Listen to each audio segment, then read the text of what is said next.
Today, we're going to be talking about as you are and beginning your school year, how can you create a sense of wonder in your classroom? Hello and welcome to the Inquiry Zone. This is Aliya Caldwell coming to you from ETHOS. I am the new STEM educator. And today we also have. Hi, I'm Sally Bawtinheimer. I am also a STEM educator here at ETHOS and so glad to be here with you today on the Inquiry Zone. As we are beginning to think about starting our year and even starting our PD sessions that we have coming out this fall, Sally and I have really been delving into an important topic. And Sally, what are we going to talk about today? Today, we're going to be talking about as you are and beginning your school year, how can you create a sense of wonder in your classroom? I wonder how we can do that, Sally.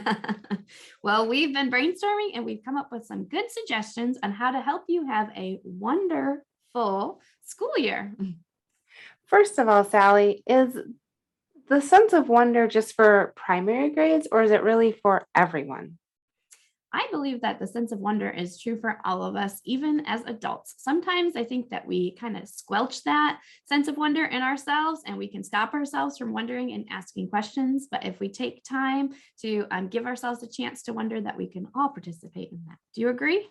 I sure do. And I think it's very important as we begin to think about how science may look in our classroom this year to think about that basic underlying principle of inquiry, which is simply to wonder and observe. And I think if we set the tone now, as we're just getting into those habits of learning, that it can really impact our classroom in the long run throughout the year. So, how do we create wonder in our classrooms? Yes, so I agree. This is a good way to set the stage for our classroom as we just introduce this concept and let our students know that all school year long, we're going to be looking for opportunities to wonder and ask questions about things, and that you as the teacher are going to be doing it right alongside your students because we don't know everything. We're not experts. And so we want to walk through this with our students and really role model for them how you can they show them your thinking and what you are wondering about and what you are curious about as well as the teacher. I agree 100%. And when I was teaching second grade, I know whatever I modeled, my second graders really tended to pick up and make their own.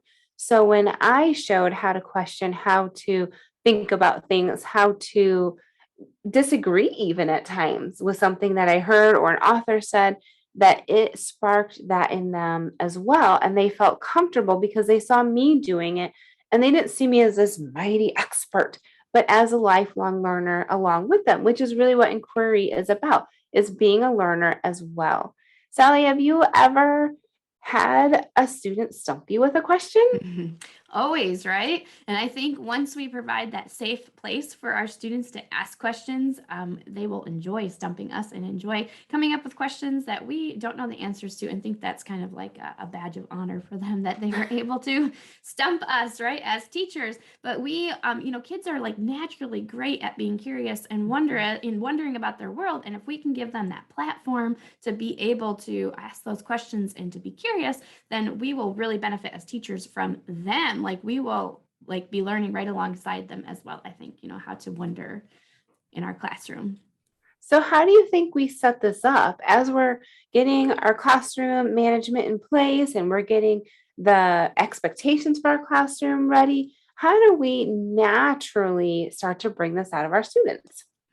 Yeah, well, I think providing for them opportunities to just look and wonder at things. And at the beginning of the year, there's lots of things that you're trying to figure out yourself. And maybe it's like, this we just go through our day, and when we have a problem or something that's happening, we can just all pause and reflect and be like, what's going on here? Why is it taking us so long to get lined up for lunch?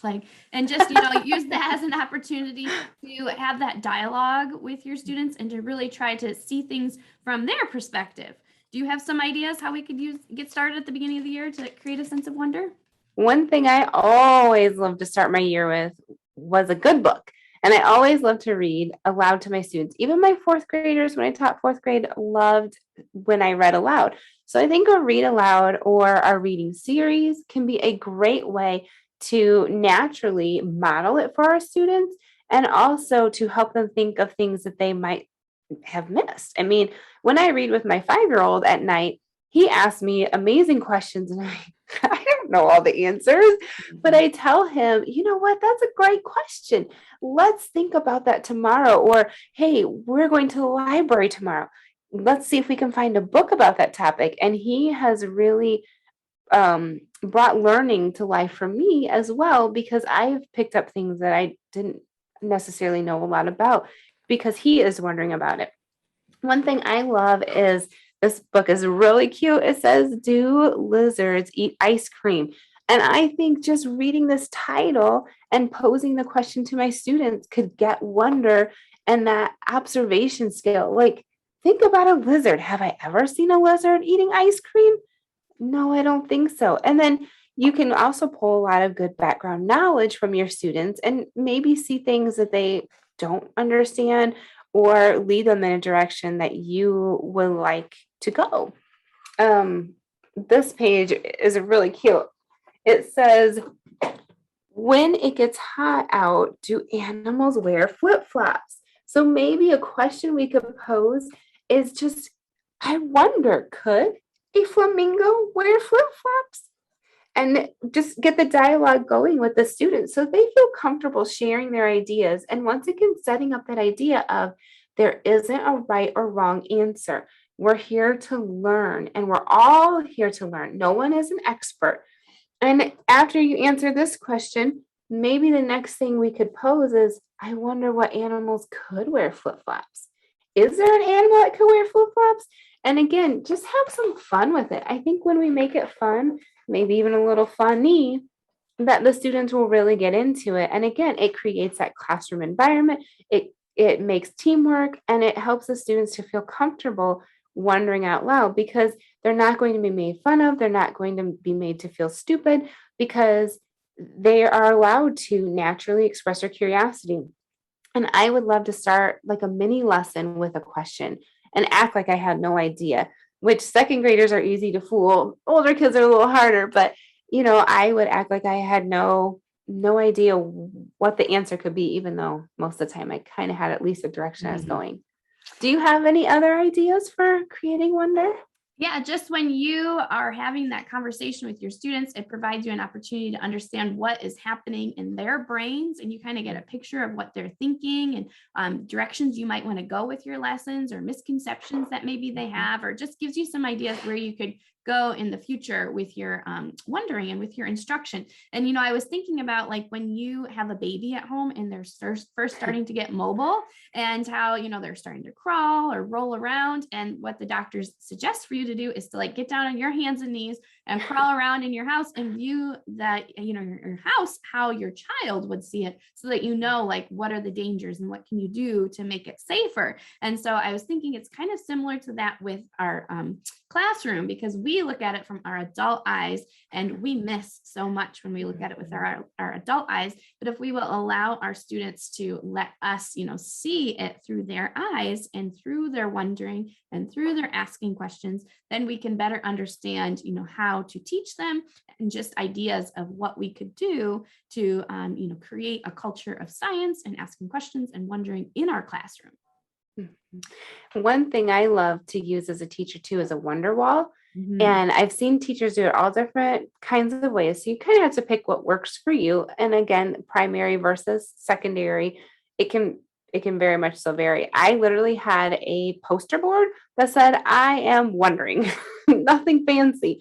Post-it notes, stick it up there. Yeah. Sure thing. And you could even write, I had it laminated so it would last. You could even write on it with dry erase marker, or my kids love sticky notes. So yes, I would write their question on a sticky note and we had posted on the wall. If I'm running short on time, especially, I would say, "Oh, that's a fantastic question. We need to come back to that."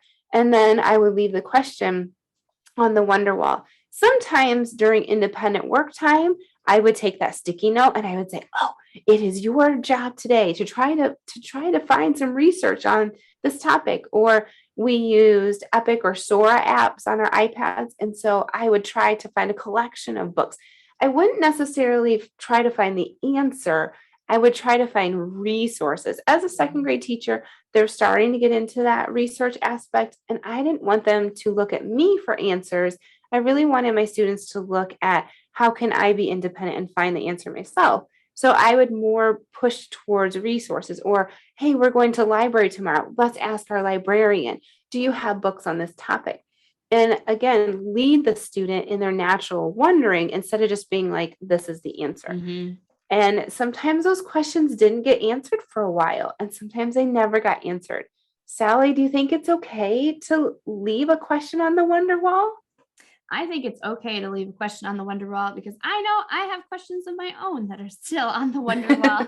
And we are just not capable of knowing everything, but we're all capable of continuing to be curious and to wonder. And I know one of our coworkers here at Ethos, he said as a child, he had a question that he never got answered until college, but he remembered that question and it kept motivating him to learn and research and inquire and just be curious, and it really prompted him into a science career. And so it's okay if you don't know the answer or you can't figure out the answer right now, or it's just not an appropriate concept that they're capable of understanding at their age. Just say, you keep that question, someday you're going to get the answer and your mind is going to be blowing. Just try to keep it really positive, and just like this is an opportunity for you to keep learning, and just we're all on that path of continuing to learn throughout life. So what do you think? You think it's okay to have questions on the wonder wall still? I sure do. And I think the most powerful thing we can do as teachers is be open and honest that we're not an expert, but we're a learner as well. And I think when we create that culture in our classroom, we're going to get amazing questions. For sure. So we think if you keep all these things in mind this year as you're just creating your classroom culture and getting to know your students, that you too could have a wonderful year in your classroom. Thank you so much for joining us today for the Inquiry Zone. We'll see you next time. See you later.